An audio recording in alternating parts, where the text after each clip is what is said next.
Wendigo Encounter. Anonymous author. I'm not sure if this is the right place to post this, but I'm scared shitless. After hearing stories and looking stuff up online, I'm fairly sure it was a Wendigo.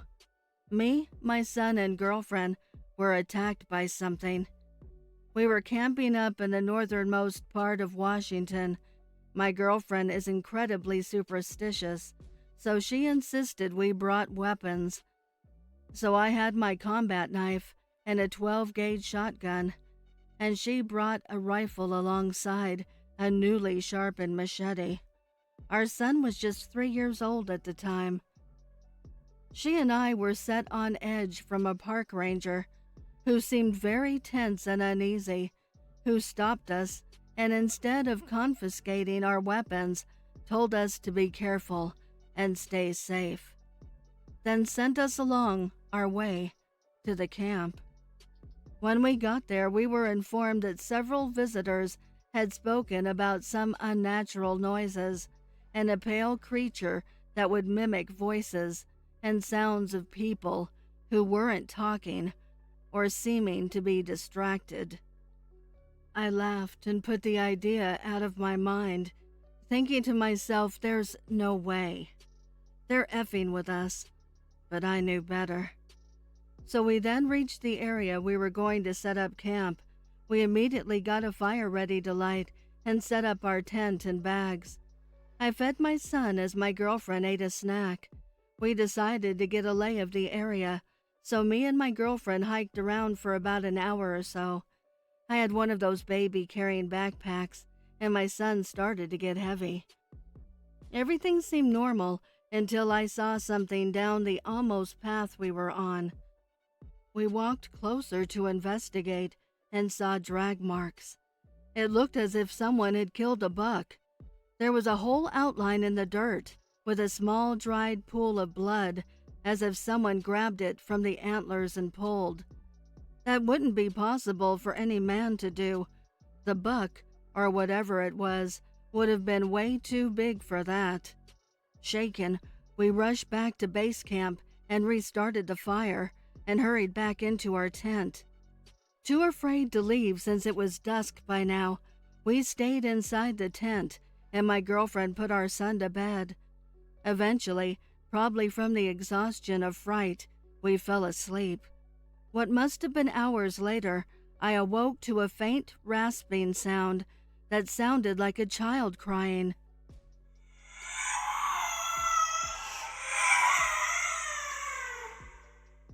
I gazed outside in confusion and saw the outline of a creature that seemed to be a buck, standing over something. It seemed to be about 20 feet away, but at a closer glance had unnaturally long limbs for a buck and was eerily tall. In sudden fear,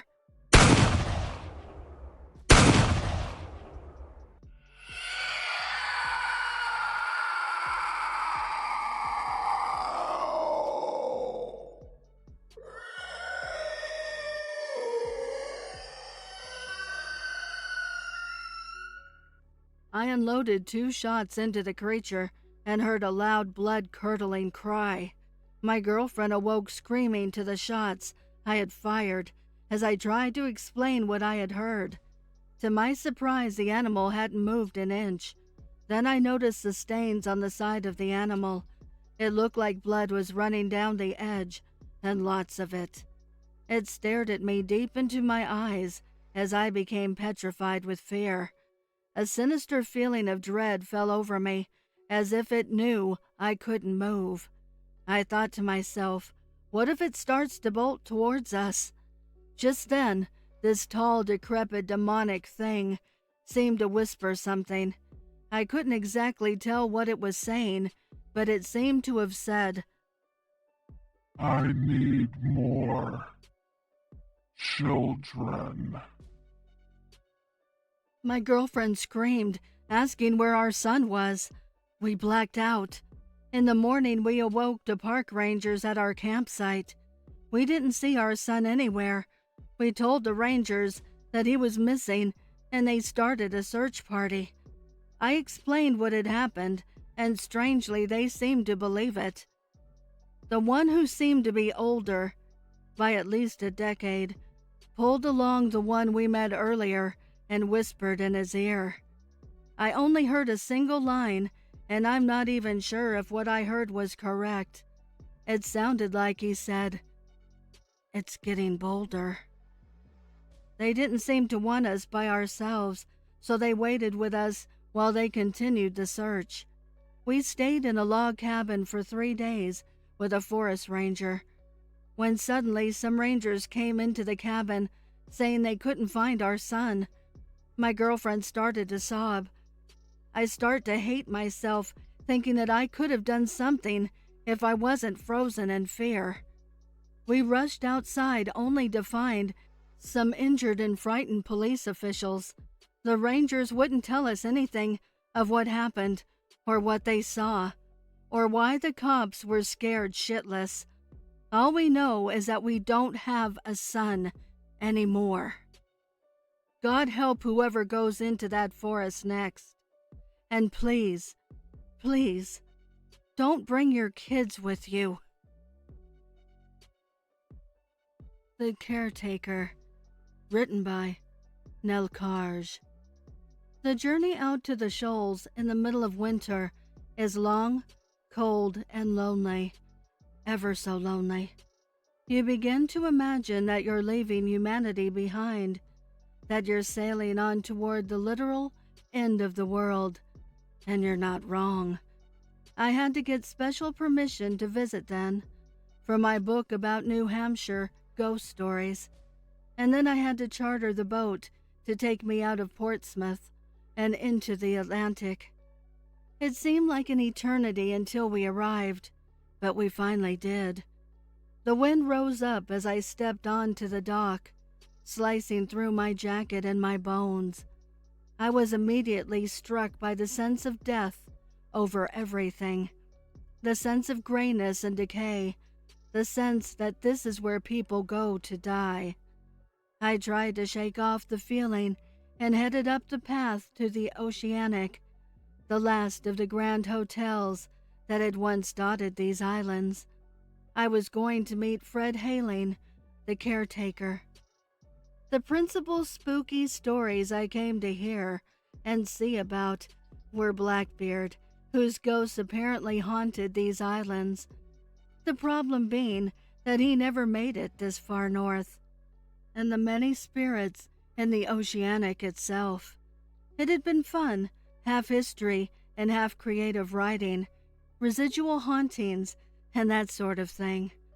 That first night, Fred told me that the only ghost he'd experienced was psychological. Loneliness. He was nice enough, though, to tell an old ghost story. Details were hazy, but supposedly a sailor had left his bride on the island, swearing he'd return to her after he finished his voyage, which of course he never did. He died overseas, and when news got back to the young woman, she flung herself into the sea. No names or dates, of course, but it was a good, if cliched, story, and I made a note to check on it when I got back to Portsmouth. I wandered around the island each day, intermittently helping Fred with chores, but mostly I was on my own. I heard nothing but the cry of the gulls and the crash of the waves.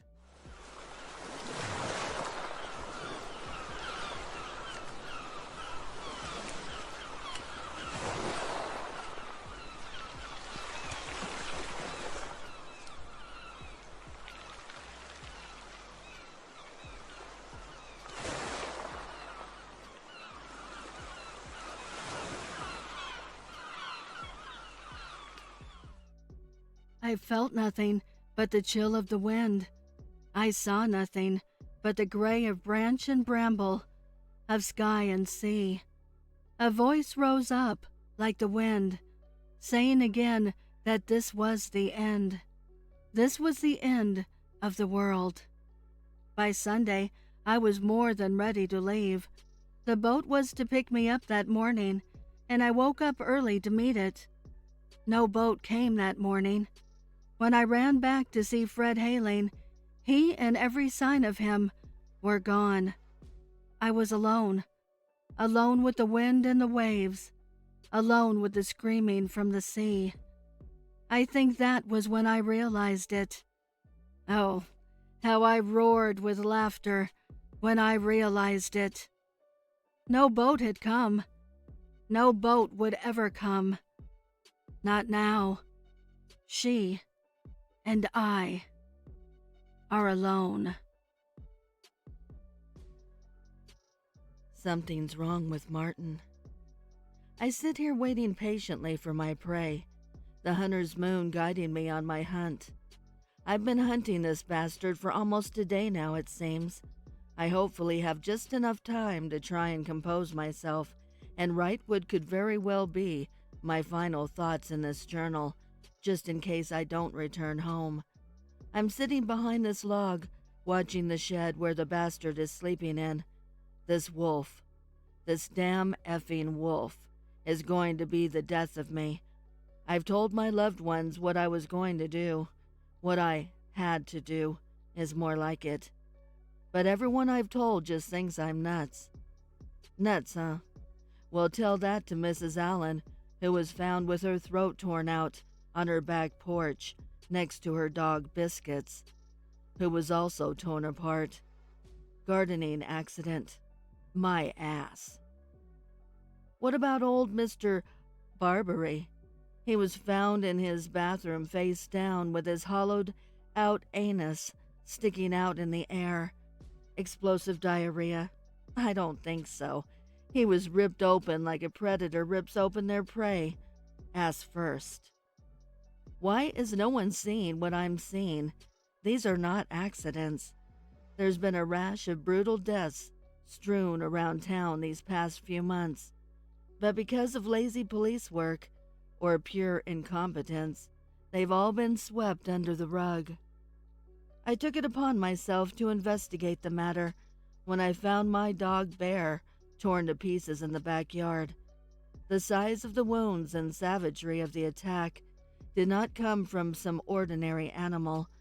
I found a set of paw prints leading from the body out my backyard and followed them 5 houses over until they stopped at Martin Sylvester's back door. Figures. A real evasive prick who just moved to the neighborhood a few months ago. Also, I know what you're going to say, but there were paw prints leading from the body. It was just a wolf attack. Same shit the police said. Sorry, don't think so. If you had seen these prints, you wouldn't be arguing with me.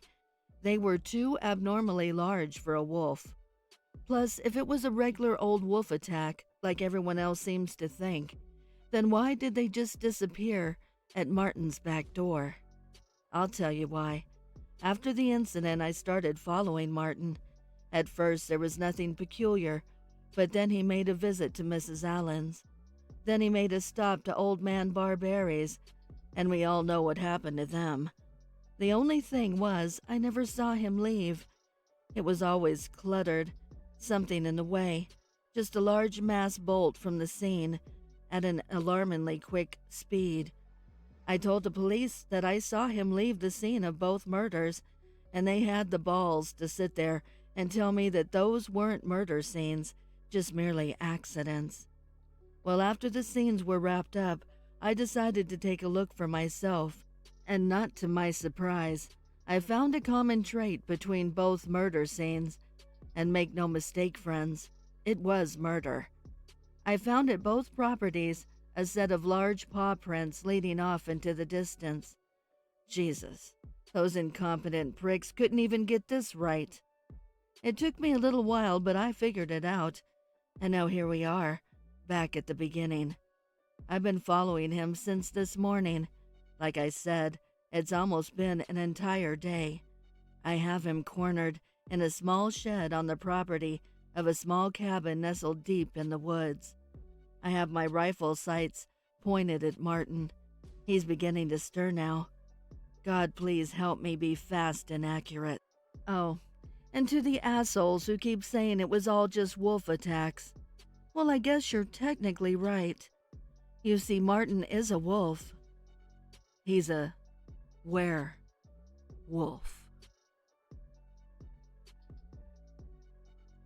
The Pharmacist by IEMPYREI. Hey everyone, John again. So I figured I'd share another experience I had at work. So as I said in my last post, I work for a pharmacy that also specializes in installing home medical equipment. On top of those duties, I also work in their receiving department and warehouse. Weirdly enough, what happened took place on Friday the 13th in 2013. Other employees would often joke about the store being haunted and whatnot, but I figured it was just talk they did when they were bored. And boy, was I wrong. When I got to work, all I could feel was dread, like heavy presence on me. But shaking off the feeling, I went to do my normal duties of stocking shelves, signing for orders, and whatnot. I got a delivery of Snapple and decided to take it to the appropriate aisle and start putting it away. Everything was fine until one after another, the bottles started falling off the shelf, shattering everywhere. Now, I don't usually make mistakes, but I figured I placed them too close to the edge, and the vibration of me adding more below it made them fall off. So I cleaned up the mess and just went on with my day. Later that afternoon, after my lunch break, I ran upstairs to the warehouse to use the bathroom, all the way in the back, which I hate going to because it's always so damn dark in the hallway leading to it. So I'm sitting there reading a no-sleep story when someone knocked on the door. I finished my business, and when I went to open the door, I got a cold chill running up my spine as I turned the knob, and there was nothing there. No one in the entire warehouse. So I looked around rapidly, made sure the coast was clear, and ran back downstairs. The rest of my shift had gone without incident. I finished stocking shelves. All of the deliveries had arrived, and I even made all the deliveries I had to make for the day. My last responsibility for the day is to clean the dock area, straighten up the warehouse, and turn everything off. Once I finished in the dock, I made my way upstairs to finish what I had to do and get the hell home. I walked over to the fuse box to switch the lights on, and of course, with my luck, they were not coming on. So I turned around and made my way to the other box on the other side of the building, right next to the bathroom door. I didn't even make it within 5 feet of the box when the lights all just popped on. Then one by one, every light bulb started to burst in the ceiling, leaving the warehouse in darkness. I freaked the hell out and ran to the exit to get back downstairs, but that door had been shut and seemed to be locked because I could not get it to budge at all. I turned around in a panic to see an elderly-looking man in a long white pharmacist coat. He turned to me and said, Come over to me, son. Let me help you. This won't hurt. A bit. My blood ran colder than a night in Alaska. I turned back to the door, banging and screaming out for someone to help me, when lights shone above me. This being impossible, for every light exploded before my eyes. I started to cry like a child who just skinned his knee on the playground. That's when I felt an ice-cold breath on the back of my neck. At that point, all I could think of was every horror movie I had ever seen. If I turn around, I'm done for. That's when he'll get me. So I banged louder and louder, screaming as loud as I could when the door finally pulled open and the owner of the store was on the other side. I told him everything that happened, and he just did not believe a single word that came out of my mouth. He said that there must have been some kind of short or power surge that made the lights pop, and that I must have just been so scared my mind was playing tricks on me. He told me that I had to take a couple days off because he couldn't have me being a liability if I ended up getting hurt on the job with how I was acting. When I got home that night, the nightmare continued to get more real. There was a blank prescription on my kitchen table that read for electric shock therapy with my name written in blood. I will never forget this, and I don't think I will ever get over it. But in life, you gotta live and move on. And that's what I did. Footsteps. Author unknown. Describing my roommate's footsteps as walking doesn't do them justice. This guy thunders around the house, pounding his feet into the ground as if he's trying to leave an imprint with every step. He doesn't do it intentionally, but it's still annoying as hell, especially because I sleep in the bedroom directly below his. I can't tell you how many times I've woken up as he's storming out of bed and down the stairs in the morning. On the rare occasion I go to bed before he does, I can never sleep comfortably because it's only a matter of time before he rattles my ceiling and walls with his lumbering. Sometimes I'll text him from my bed, things like, "Settle down up there," or "Dude, I'm trying to sleep." That usually works temporarily. Like I said, he doesn't even realize how loud he's being. Tonight, he was at it again, and it was nearly unbearable.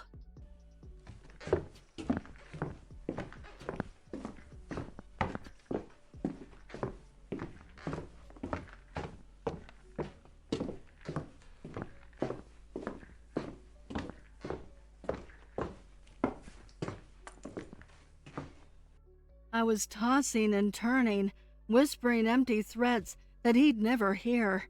It got so bad that I decided to send him another text. As I unlocked my phone and began typing, I received a Snapchat. I opened it and saw the Las Vegas skyline with the caption, "Made it to Vegas safely." I had completely forgotten that my roommate left on a business trip this morning. Beware of what lurks in the woods of Kentucky. Anonymous author.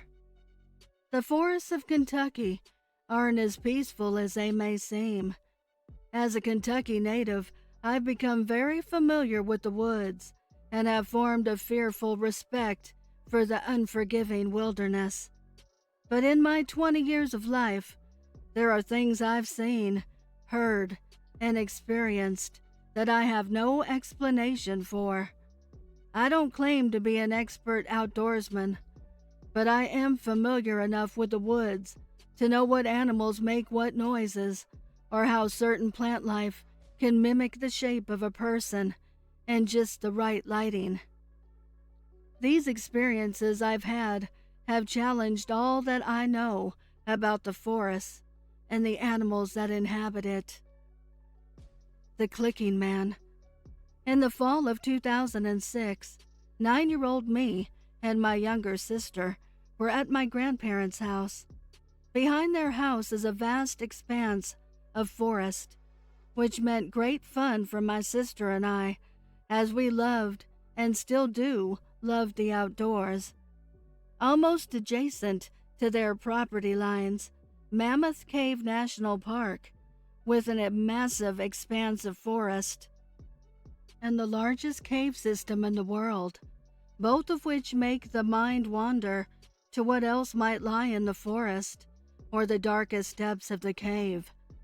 Though we had never heard any reports of people going missing, my sister and I were always told to be careful, as our parents and grandparents worried about our safety. My grandfather had been one of the head park rangers at Mammoth Cave, so I would always wonder if he knew more than he would let on. That didn't stop my sister and I from exploring and enjoying the woods to the best we could. On a warm fall day in 2006, my sister and I decided we would embark on another adventure, this time to this little gift shop that had a small fun house. Because the owner knew my grandfather from his time as a park ranger, my sister and I would get free admission to the fun house. So she and I were keen on going and enjoying our time in the fun house, and then goofing off for hours in the gift shop. Getting to the store involved two options: take their street to the small highway and walk in the grass and hope not to get hit by cars, or come through a small patch of woods that wasn't all too secluded and arrive behind the store. Being the little adventurous tykes we were, my sister and I soon found ourselves trekking through the woods. My sister was in front of me, while I tagged behind, taking in nature and feeling at peace, when I noticed I didn't hear any birds or bugs. The forest was silent. Even at 9 years old, I knew this was not a good sign, as the forest life isn't usually startled much by human presence. I started to look around the woods, watching my sister continue forward, when I caught a glimpse to my right of a black-robed figure moving swiftly from behind one tree to the next. It was wearing what I'd imagined a Satanist's robes would look like, but they were also thin, tattered robes, like you'd think of death wearing. This low-key freaked me out.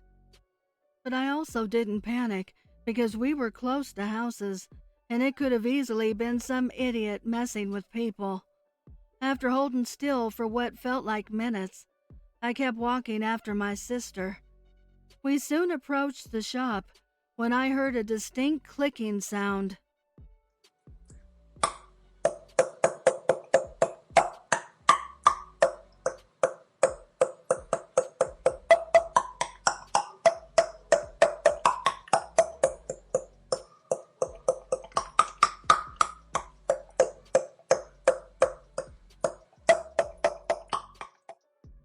Kind of like the one all the kids in school would make with their tongues. I stepped closer to the shop and heard the clicking again.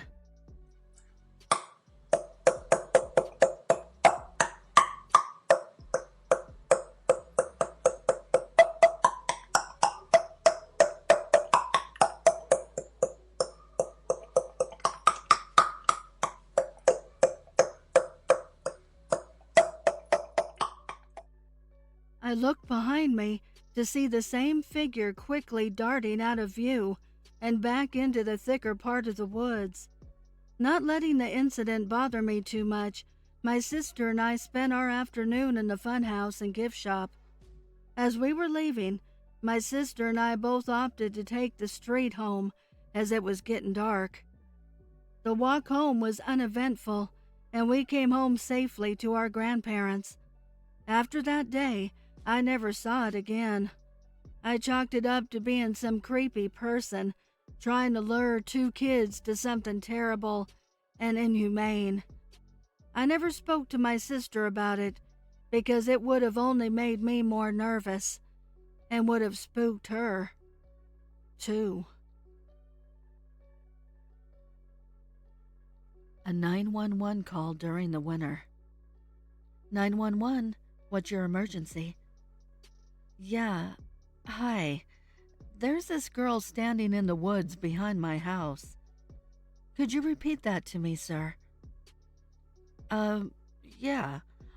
I woke up to get myself a glass of water, and I looked out of my window overlooking my backyard. She just walked out of the woods. I just want you to send some officers. She shouldn't be out.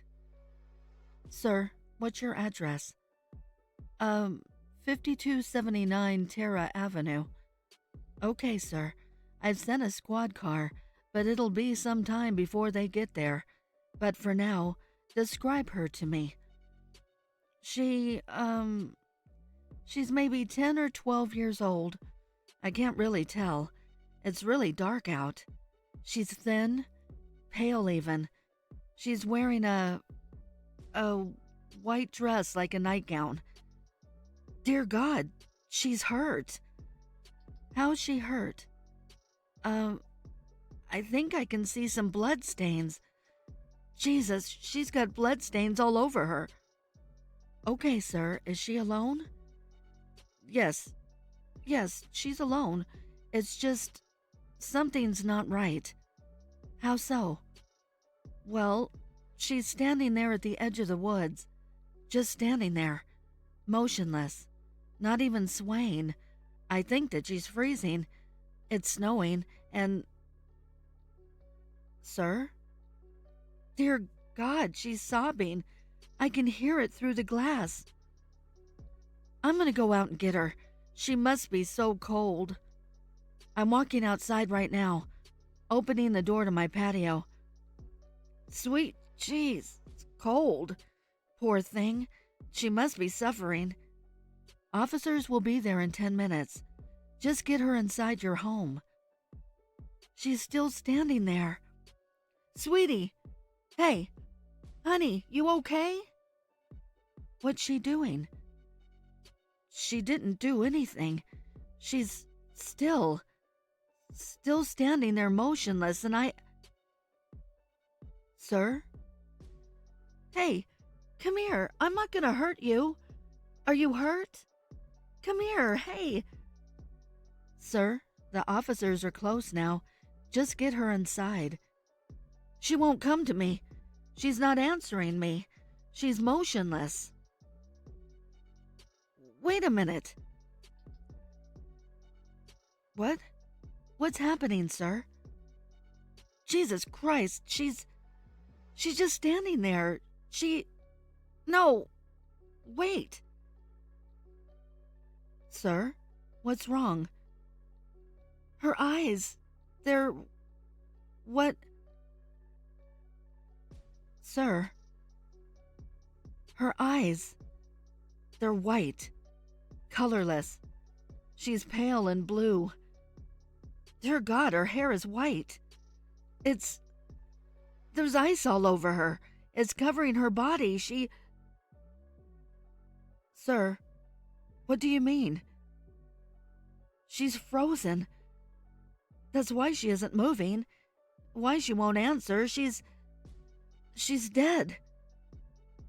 What? Could you please repeat that? She's dead. Frozen stiff.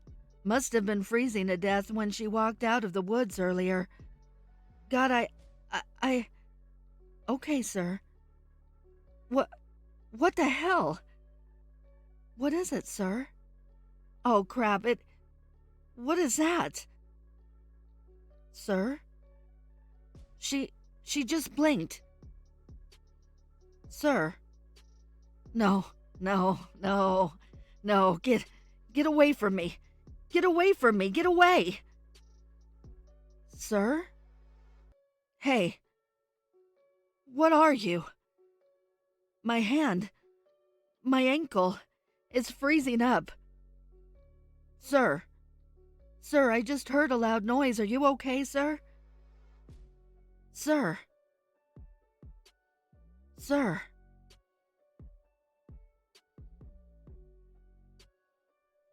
I would like to give a heartfelt thank you to the special friends of the channel for your overwhelming generosity. If you would like to support the channel, the link is below in the description. Also, please send me your stories and poems to duchessofdarkness27@gmail.com. You can also find me on Instagram at duchess.ofdarkness and Twitter at duchessofdarkn2. I want to thank all my listeners for your kindness, your encouragement, and your support. It means the world to me. Thank you for joining me. Until next time.